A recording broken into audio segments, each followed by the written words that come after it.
All right, hello everyone. Welcome back. Today we have an enhanced risk of tornadoes in that sense across the north of the United States.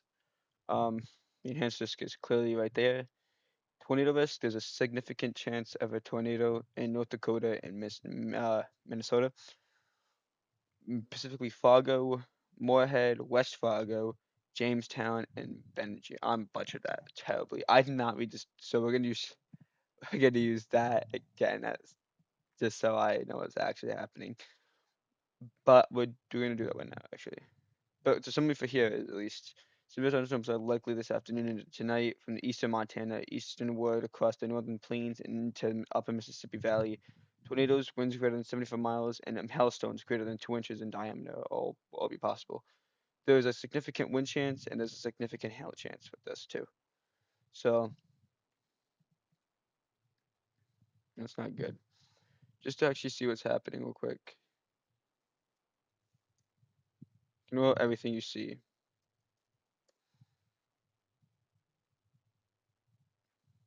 Ignore all of it. Um,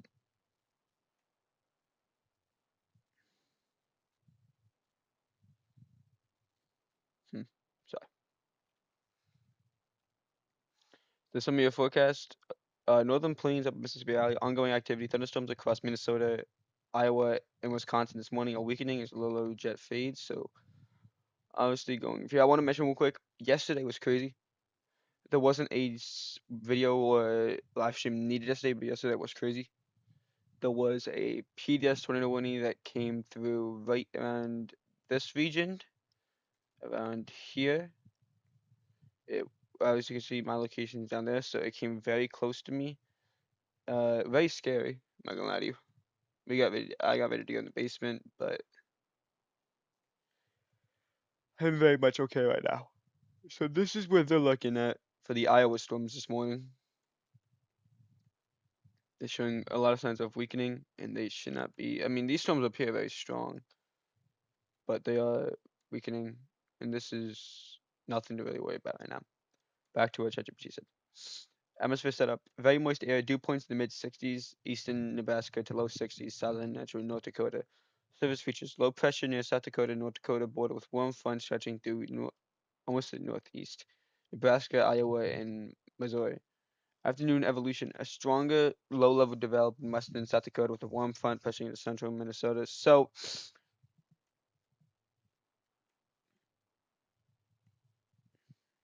Minnesota, this area, yeah. So, this line is what they're talking about. And that's going to push the region. That's going to cause a lot of severe weather in this enhanced risk. There probably will be a live stream for this day. Afternoon and evening outlook. An environment high instability, surface based cape up to 4,500. That's really bad. Steep lobs rates and warm, humid conditions. Threats east of Montana, North Dakota slash Minnesota. Super slow spike with very large hail and tornadoes. Eastern Montana, storms may merge into a severe line, producing damaging winds 75 miles or greater, which is hurricane force winds or greater, and embedded tornadoes. Overnight risk. Line of storms may continue into the upper Great Lakes with damaging wind potential. Um, we are actually going to do an in-depth look at this using model forecasting from this, and I guess we can also use something else. What time is it? Yeah, let's use this one. We'll come back to this in a second. Southern and central high plains set up glancing influence of northern shortwave and increasing mid-level moisture. Isolated high base storms expected. A few strong wind gusts as storms to descend into lower elevations this evening. So, excuse me. Tomorrow we also have a tornado risk, but not a big enough one to do any videos on, although that could change. So, but as of right now, we're not going to do any forecast discussions on that. We're just going to focus on day one. I want to go over here and just look at the National Service, see what they're talking about here. This is where the main area is. Scattered to numerous severe thunderstorms are expected. Friday evening into Saturday morning. Tornadoes are very possible. Hails over 2 inches and winds over 75 miles. Have multiple ways to receive warnings and plan now and know where to go when a warning is issued. This is size risk. We don't, I'm not too worried about that. And You know, there's a big heating issue going across the United States right now. Extreme heat watch. You gotta be kidding me, dude. You've gotta be kidding me. And let's get to it now. So what time is this? This is at 8 a.m. This is by 3 p.m. You can see how big this viscous the EHI is getting. Even the places down like this is at 12. By the way, the max we get is 16. So this is by 3 p.m. It's gonna be of a newly moving system. So I want to get out of here. We're gonna go reflectivity. This is by 5 p.m. here. We're gonna go backtrack to 8 a.m. We're just gonna see what it looks like. Alright, so it's gonna be an overnight issue. That's interesting. So this is by 10 p.m. here. This is when storms are gonna stop. I guess you could say 9 p.m. We can backtrack a little bit. So I know by looking at this right now, thinking, okay, so these are just like very small cells, like one cell. But no, reflectivity doesn't do it. Future reflectivity doesn't do a good job at defining how bad it is. Like, so these are probably going to be a lot more than just one cell, and these probably going to be a lot stronger, and they're going to go up this way. So they're going to go into that enhanced risk. Um, I mean, even by 6 p.m., 5 p.m., it's still pretty strong, in my opinion. But 10 p.m. that storm really starts to fire up near Fargo, and by 11 p.m. this is very strong. I mean, we're seeing large hail cores out of this by 10, a little 12 a.m., 1 a.m. So I might need a live stream at 1 in the morning. You gotta be kidding me. I'm gonna need a nap today. But this is at 1 a.m. I mean, we're looking at really strong, severe storms here. That's a pretty big cell. But this is that's just bad. I mean, that blue you see right here, that's large hail. That is very large hail. I want to go back to 6 p.m. Close enough. The storms are just starting to fire off. The EHI in this area is very small, which tells me that not a lot of storms are going to be able to fire off, and this might not be a rotating cell. Cape is also very low here, so they're not going to have much to go off of. I'm sure Cape was higher earlier. I mean, what's the shear looking like? Ooh. Yeah, this is going to a shear-rich environment. I don't know fully everything. Again, I could be completely wrong. A lot of places could be very wrong about this. Going into 1 a.m., which is what I think the worst this is probably going to be into Minnesota. Um, EHI in this area is very high. We're looking at up to 10. Okay, so there's gonna be something. Supercell component is at 31.4, so there will be something. I mean, there's probably get out of here. There's probably gonna be a tornado. And they could be strong. Cape in this area that was relatively low. I mean, 2020 is still really high, but it's kind of lower compared to that pink area. The STP in this area is 1.2, which is high. Not as high as it is at Fargo, but it's high. Um, Sin, which is a big part in looking at this, is at negative 150. That there is a high cap on these storms, which is good for limiting the tornado risk, but I think it's gonna break it. The SRH here is not good. Can't lie to you guys. Everybody looked at the shear. So big thing is gonna be the temperatures at this time, and even before this time.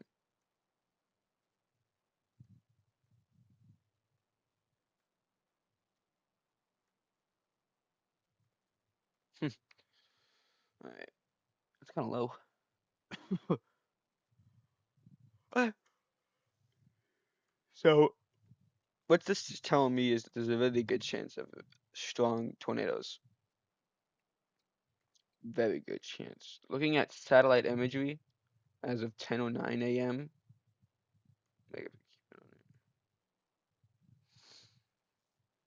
No, we're just getting into this atmosphere. We're just getting the sun to come across this area. So we're not going to see storms really going. But this is a region where storms are going to start firing from here and here. Uh, and obviously nothing's really going right now.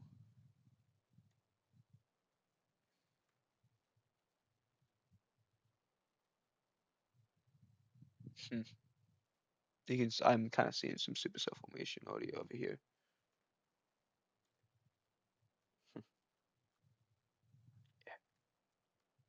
Okay, so that's not good.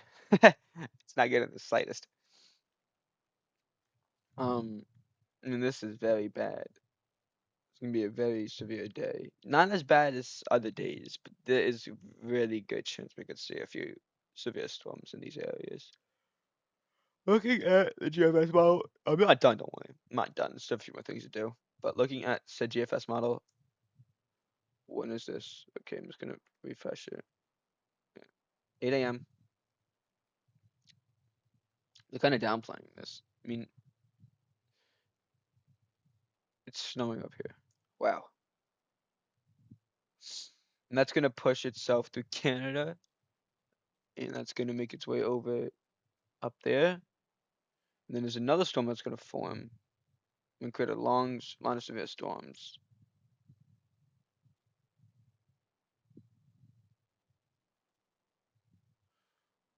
But yeah, I know I was looking for like a hurricane at one point. GFS model said so, but I guess not. That's good. Okay, observe sounding. I mean, I'm tired. Looking at this area here,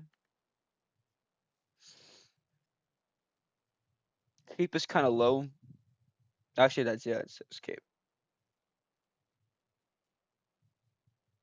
ML is also really low. The LCR is really high, which is really good. When is this? 12 UTC. That's very interesting. Middle part of it. Huh.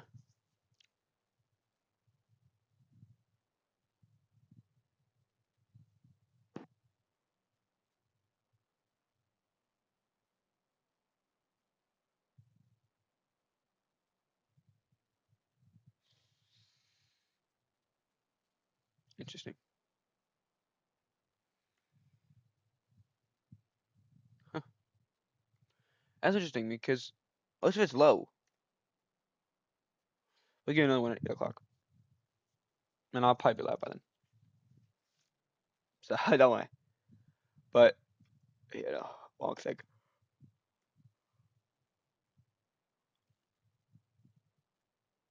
Oh, yeah, yesterday, also North Dakota got slammed by a lot of storms. So this is just going to go again. Ian, as we can see, storms are starting to fire off from there really fast. And then we have another thing forming. This is going into a rich environment of, um, rich environment of atmospheric instability, I'd say. I mean, this is as of.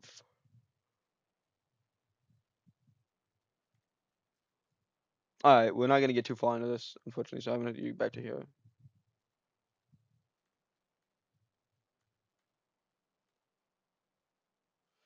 Like just looking at it at 8 a.m.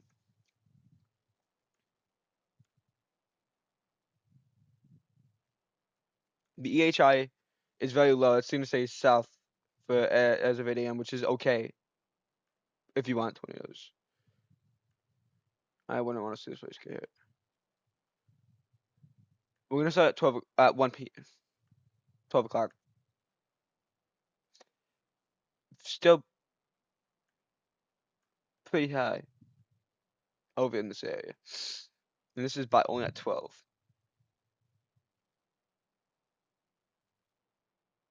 EHI is starting to get up there, and it's gonna try to latch on to that stuff. The supercell composition is staying down, which is very good. Supercells will not be able to fall off this. We're just gonna keep.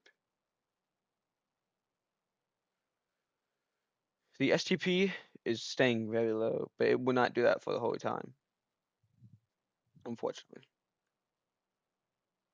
Here,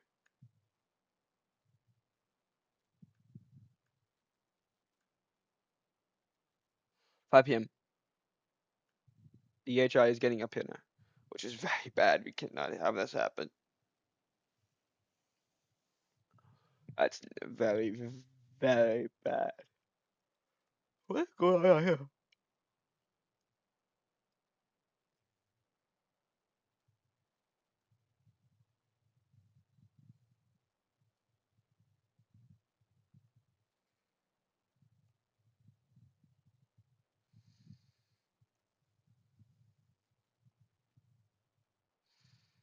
It's not good.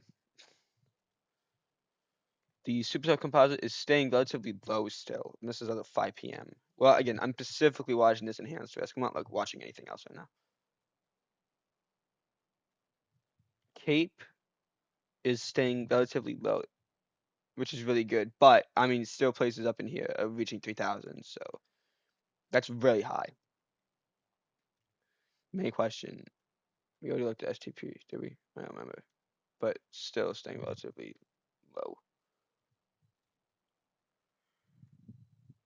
Oh boy. Okay, good news is there's a cap. There's a cap, which is very good. I think that's what's gonna really limit the severe weather potential. But the SRH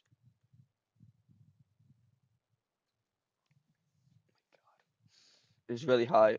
Looking at the APM, it's only getting worse. It's going to a rich environment. It's going to a very rich environment. Unfortunately, I don't like to say this a lot.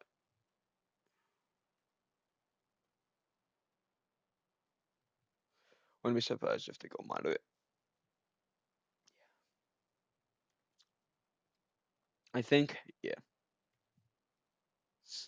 I wouldn't be surprised if they wanted to maybe consider putting in some of this area into a moderate risk, specifically this area.